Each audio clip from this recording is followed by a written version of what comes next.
welcome to Oliver's Art. I'm Weldon Oliver, and let's learn how to oil paint. I have started out by taking a 1-inch brush and my white, like I do most of the time, and I've spread a very thin layer on my backboard. It's an 11 by 14 canvas. A thin coat, just enough to seal the cloth and let the paint move. And I've put my colors out. I have cadmium yellow pale, permanent rose or rose madder, dioxazine purple or mauve, as you can see, viridian green, phthalo blue, and ivory black. In this picture we're going to move just a bit more toward twilight. So I'm going to begin first by building myself what I consider to be a more evening affair. I have rose and white and a tiny bit of mauve in it, not a lot. Rose and purple tend to go to magenta, and I'm going to come up here towards the middle of my sky. I'm just going to begin scumbling.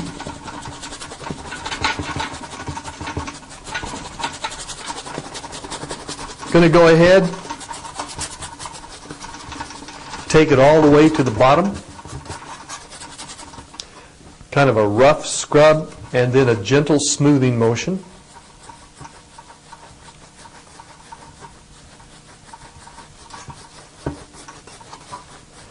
I'm just allowing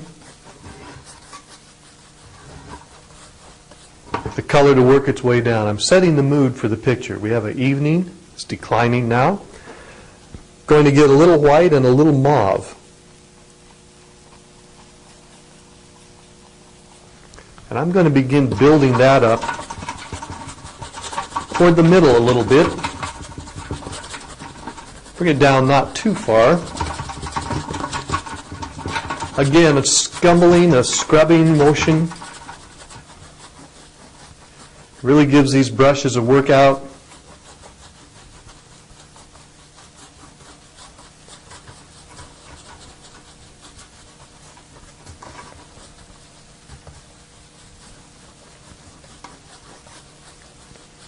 What I'm interested in is color. I'm interested more in setting the mood than anything. So I'm not also worried about how it looks now. Sky and clouds have shadows anyway. A few rough marks of the brush will serve just fine. A little more purple or mauve.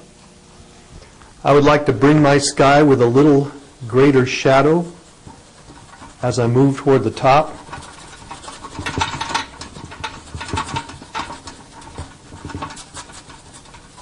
Once again,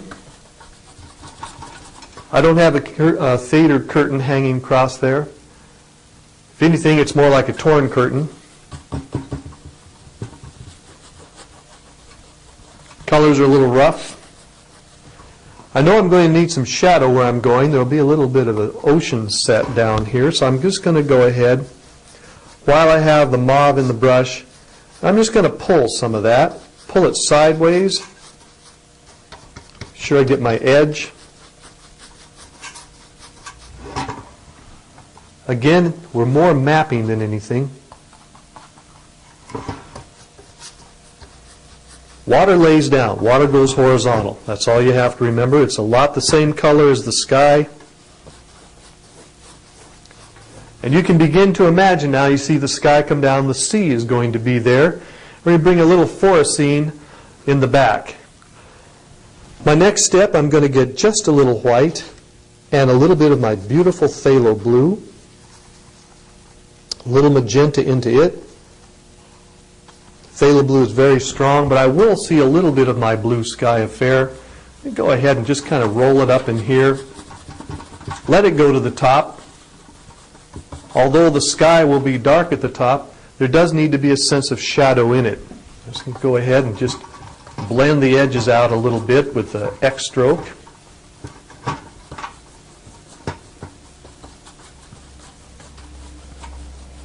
And yes, I will have just a touch of that blue in the water too.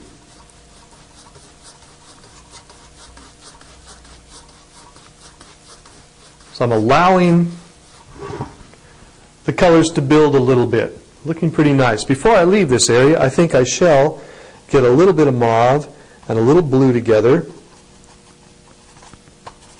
Notice how my colors are seldom pure. Nature balances reflective light a lot of places. Take a close look at your shadows, and you'll see colors are not pure. I am going to just accent my water a little while I have the colors I like in the brush. I'm seeing a lot of blue in there. I think I'd like to see a little more of the sky. Magenta involved in some of that. There's some purple shadow. A little bit more. Ooh. And we'll be back with highlights later. I'm going to take a moment and wipe out my brush.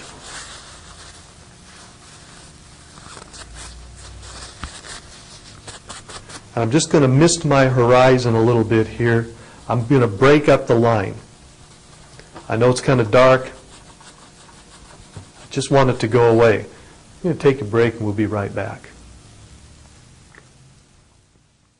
Welcome back. We have a nice map going here. I'm going to take this moment and get just a little white on the brush. And I'm going to come here where I know the horizon is, and I'm going to stir it up. And I'd like a little more pink there, so I'm going to get some white, red, make it a little bit pink, and begin right in there. Oh, there we go. There's something above that water. Maybe a little bit more pink as I go up, back up in the sky here a little bit, a little more of my red. I'm adjusting. Simply adjusting my colors. I could even bring a little of that down on top of where I know my water will go. Outside, I move very quickly. I use as large a brush as I can get away with.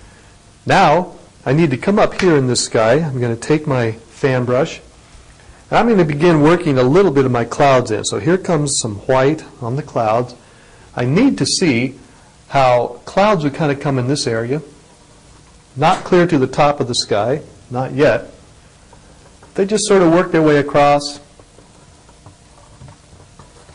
come down toward the side a little bit, kind of in the middle.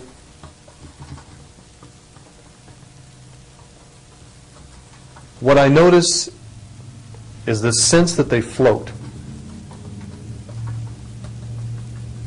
They're not done. Just a little light in the sky, and now I'm taking the large brush. I'm getting quite a bit of black on it, and I will create my night. Here we go. It comes up here with the brush. It's dark. I come across. Notice how I don't allow it to be perfectly even. Sky should not look just totally even across. Wipe the brush out again. And I'm just going to feather this edge a little bit. Not really worried that the black moves around. That's all right. Ah, there we go. One more time with the white. I think I shall employ a little bit of the stars, or rather the cloud shapes here. Any dark on the brush like that underneath the clouds, that kind of gray texture really helps. See that? That's called borrowing. There. I'm going to introduce stars to this particular painting this evening. I have a little white on my fan brush handle, and I'm just going to put not pure polka dots, but those broken shapes you see. Triangles, boxes, zigzags. There's a few more in the middle than there are on the outer edges. And now with a little white on the brush, I'm going to take my finger and I'm going to spray some of these across.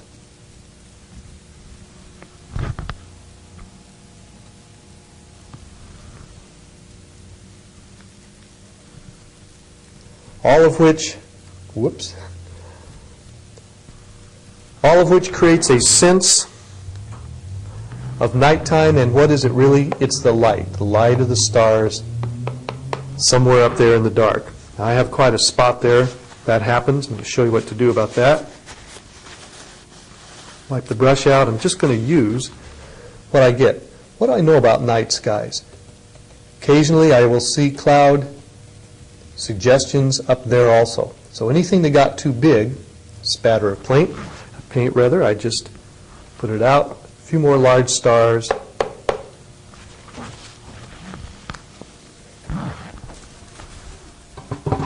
And I have the suggestion of the evening. And that's what you get quickly looking at the sky. You get a quick suggestion. Wiping the brush. I'm going to come down now.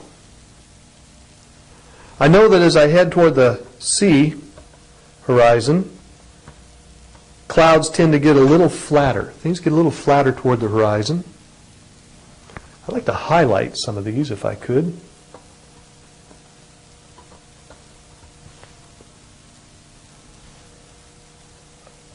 And I like things that go out the painting. That sense of movement. Perhaps things are a little bit brighter up here. Clouds a little brighter. It's quite all right.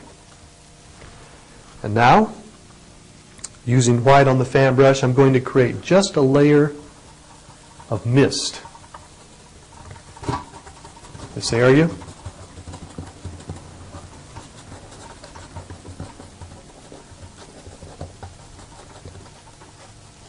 A layer of mist because I need to put a forest there and I need to see something behind it.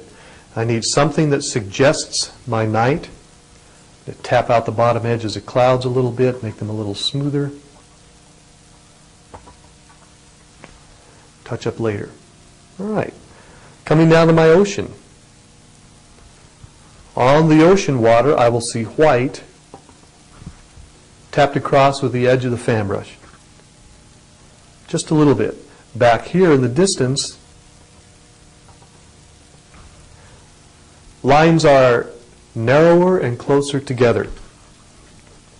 As we come forward, wave actions and lines tend to be a little wider and a little bit further apart.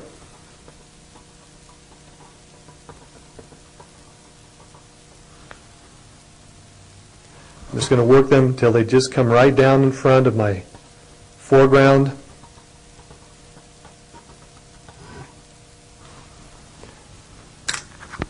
With my flat brush, I'm going to very lightly smooth them. There, like that. A slight sideways pull on those in the back and a little bit here.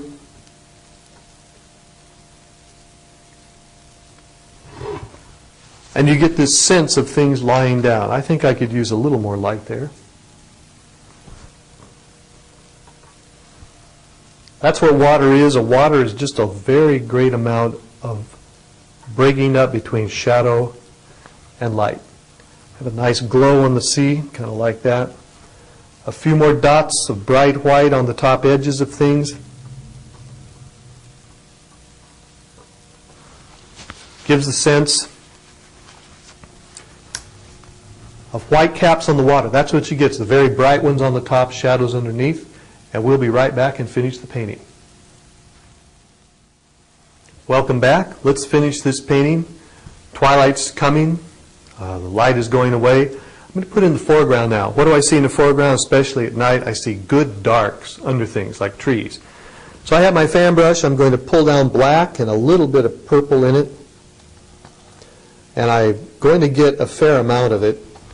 I'm going to cast my mountain right down to the sea like that.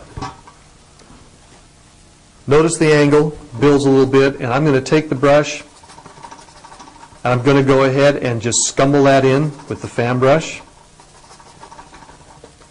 If you're worried about staying in the lines, don't be. See how I flick these up? The reality is anything out in nature is going to have plants and weeds. See, the line didn't matter, so don't let yourself be slowed down by the line. What I really need is the dark value to complete this. So I'm holding it in my hand if I have to a little bit. Black, mauve. I'm scumbling it in with the fan brush. And there it is. My first tree line, I'm using a little white, get a little mauve. There are always trees in the background, and those are easiest made, believe it or not, just by putting something back there. As you see, I'm being very free with them. They're just a little bit on the shadowy side. More black in the brush this time. Scoop it up, brush is chiseled, and now I do need to see a tree. Dabbing that one off, he was pretty thick. And I'm going to get one here. His tip tops is just a little dab paint, black here. Bring them on down. Here's one. I like them closer together toward the front, the way they grow. I also like them different lengths.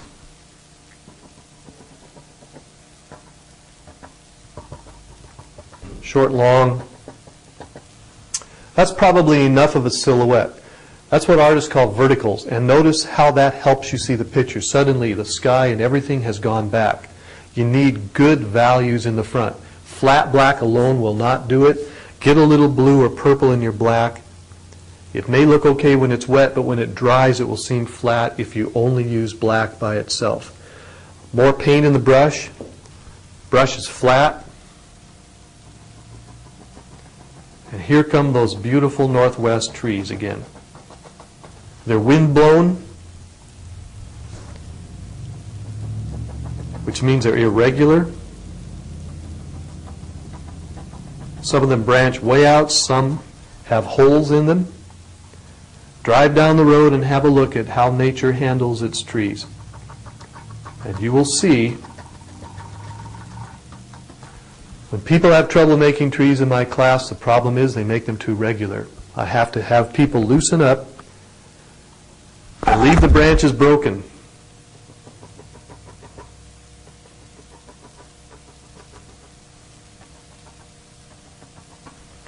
I'm just going to tap my brush the way I know grass grows. It grows down the hill.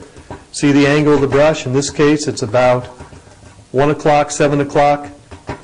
As I tap that, your eye begins to see the direction of the paint. The human eye can detect ridges on things at great distances. So I made the grass seem more real without even changing the color. And now I'm going to get a little white and a little rose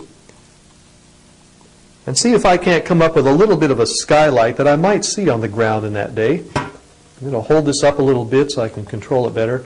I'm just saying by these taps that if I follow the way grass grows, you might see a little skylight on the grass that day.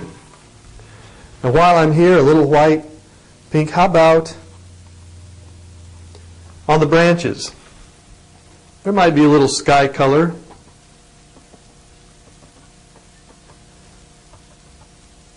And the fact the brush is dirty, it has black in it. When I hit the rose, it will make it a nice evening gray. Something you just imagine you see as the sun goes down. There it is. Very nice. Very loose and free. I'm going to reach and pull down a little Viridian now. The gray in the brush is helping me. A little light to bring it up. But I don't want yellow-green. In fact, I wouldn't mind some of that dirty pink in there. There we go. Just to sense a little bit of the color in the front. But I do not want to lose those good darks. And now the moment I've been waiting for, I'm going to take my knife, spread the white out. How we do like our fantasy moons. How do you get a moon? This is a juice or a tea bottle top. I spread my white out, and I have white around the ring now. I'm going to come up here and put a gorgeous moon, such as only I see in dreams. And now with my finger, a little white paint,